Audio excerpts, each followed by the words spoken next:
What do Falcons do? Rise up! Welcome to Rise Up Reactions, the show where we talk all things Falcons, NFL, Georgia sports, and in general the sports happenings of the day.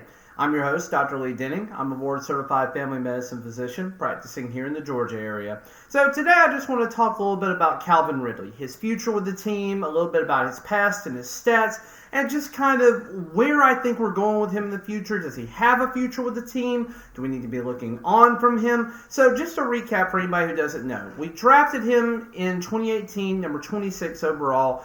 And in his rookie campaign, he did really, really well for us. He had 92 targets, 64 receptions, 821 yards, and he set a Falcons record with 10 touchdowns for a rookie. It's the most that's ever happened for a rookie wide receiver for the Falcons. In 2019, he had a very similar campaign, 93 targets, 63 receptions, 866 yards, and 7 touchdowns. Austin Hooper really emerged as a primary red zone target that year, and he ended up vacating and going to Cleveland, but he vacated somewhere in the neighborhood of about 100 targets. So Calvin was the guy who benefited tremendously from that in 2020. He ended up picking up 143 targets, got 90 receptions, 1,374 yards, and 9 touchdowns. In fantasy, if you took him in the 3rd, 4th, 5th round, you ended up with a gem, and most people who took him ended up winning or finishing in the top 3 of their leagues that year. So what happened going between 2020 and 2021? Well, a few things here. First off, we trade Julio away for the 58th overall pick, which we've talked about in a previous video. And then we also decided to exercise his 5th-year option. We had no reason to believe that Calvin was not going to be our future star wide receiver, the replacement for Julio. And, he's just kind of entering his prime at that point. He was 26 years old. And really and truly, he's in the prime of his career. Look at guys like DeAndre Hopkins, Devontae Adams, and Tyreek Hill. All these guys are in their late 20s, early 30s, and they are booming and thriving at this point. So 2021 rolls along. We have guaranteed that in 2022, no matter what, because of picking up his 5th-year option, we're going to be paying him $11.116 million in the 2022 season. So he has a less than stellar first 5 games in the 2021 with 52 targets, 31 receptions, 281 yards, and only 2 touchdowns. Now, the Falcons' offense as a whole regressed, but he in particular had a lot of regression. And going into our 6th game of the season against the Carolina Panthers, we got some disturbing news that he was dealing with mental health issues. Now, what does that mean? I don't think we even know to this day what that means, but he ends up stepping away from the team. We have no clue how long it's going to be. Turns out it was for the rest of the season. I certainly wouldn't have predicted that. I don't know that anybody would have predicted that from guys so young, so talented. And he really didn't have many blemishes on his record at all at that point. So what happens? We go through the rest of the season. We don't have him. We struggle offensively. And we get to the 2022 offseason, and all of a sudden we start hearing clamoring from the NFL that something's going on with Calvin. And we find out that he was betting on the game of football, which in the NFL is a big no-no. In any major league sport, the players betting on their games are a big, big, big no-no. Look at Pete Rose, probably the best baseball player of all time, or one of the best baseball players of all time, who will not make the Hall of Fame.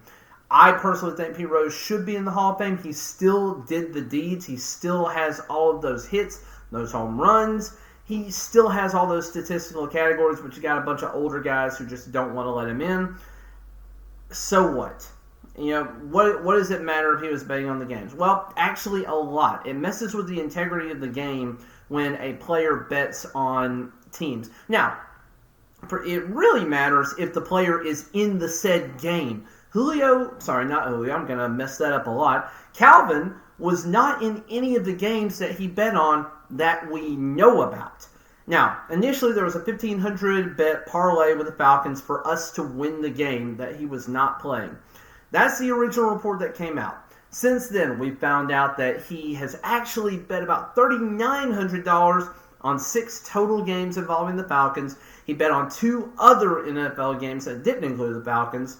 And then he's also bet at least 33 times this year on non-football sports through, I don't know if it's DraftKings or FanDuel, but he used an app to do it.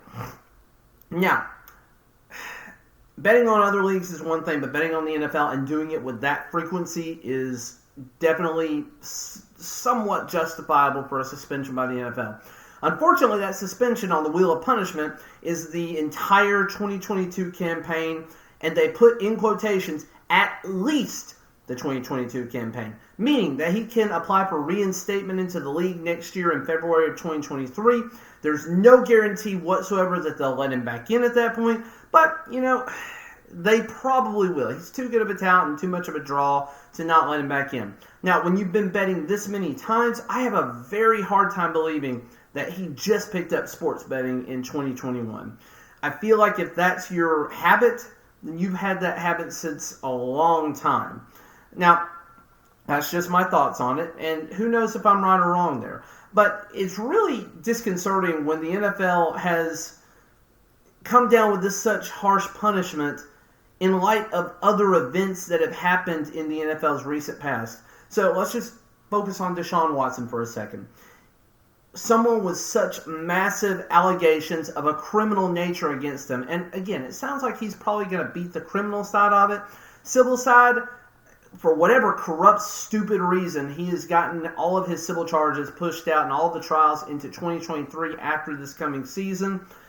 I don't think that's really fair or right. I feel like it's going to prolong the issue, and I feel like they just need to pull the Band-Aid off and do whatever they're going to do with that situation.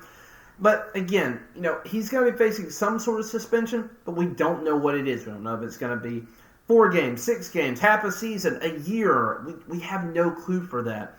And unfortunately, there are some precedents here for domestic issues and, sexual misconduct. Going back, let's say Ray Rice. Ray Rice is a guy who, on Baltimore, initially only got a 2-game suspension for domestic violence involving his then-girlfriend in a Las Vegas elevator where she was arguably hitting him, and he turned around and just absolutely cold-cocked her and knocked her out. It wasn't until the video evidence of the event came out that he got a 6-game suspension, but the damage was already done, and in the eyes of the court of public opinion, he was guilty and he never played another down for the NFL, but officially only received that 6-game suspension. So you've got guys who are doing criminal or potential criminal things who are receiving 2 to 6 game suspensions, or we don't really know what their fallout's going to be yet. And then you have a guy who's done something that the U.S. Supreme Court has said is legal in all states across the United States, in a Supreme Court upheld ruling within the last 3 years, and he's going to get an entire season. I don't think there's a lot of justification there other than it is within his business, and it's something that could definitely affect the integrity of the game. And the NFL, as much as they hide behind the shield and try to say that it's an integrity issue, I think we all know to some degree the NFL lacks some level of integrity, but they are trying to maintain that there is still some there. So what do I think about Calvin going forward? He is 27 as of the making of this video. His birthday's in December. He's going to be 28 before he ever even has a chance to get reinstated into the league. And he's going to be on the tail end of 28 for most of next season if he gets to play. So you're looking at a guy who's 28, turning 29, should be kind of in the middle of his prime, but obviously doesn't want to play with the Falcons. There was news coming out that we were trying to trade him. He had no interest in being a Falcon anymore going forward. So, unfortunately, we probably this year could have gotten a great draft return on him. Look at guys like Devontae Adams going to the Las Vegas Raiders or Tyreek Hill going to the Miami Dolphins. He is that caliber player. Maybe not quite there yet, but he is a slight step down from that. And he would be dirt cheap this year for somebody at $11 million. And then they can rework his contract and pay him a heck of a ton of money later on down the road. But he would have been worth so much from a draft perspective this year. But with him losing this season, and now with him maybe not even getting reinstated next year, it just throws all draft capital out the window. And now teams know that we are actually trying to get rid of him, so we're in the same situation that Cleveland is with Baker Mayfield. Everybody knows that he's not going to play for us anymore, and we just don't have any leverage there. So hopefully we can get something for him when he comes back in 2023. Otherwise, if he does decide to play for us because he likes what we're doing on our rebuild, maybe that's probably the best case scenario for us, and we will have the money to pay him when he comes back. But for now, he's off the team. He is out of football for the next calendar year, and we'll see what happens with him. But that's just what I think. Let me know what you think in the comments below. If you like this, please hit the like button. Consider subscribing. It's going to help the channel out a lot. Thanks for listening to me, and as always, rise up.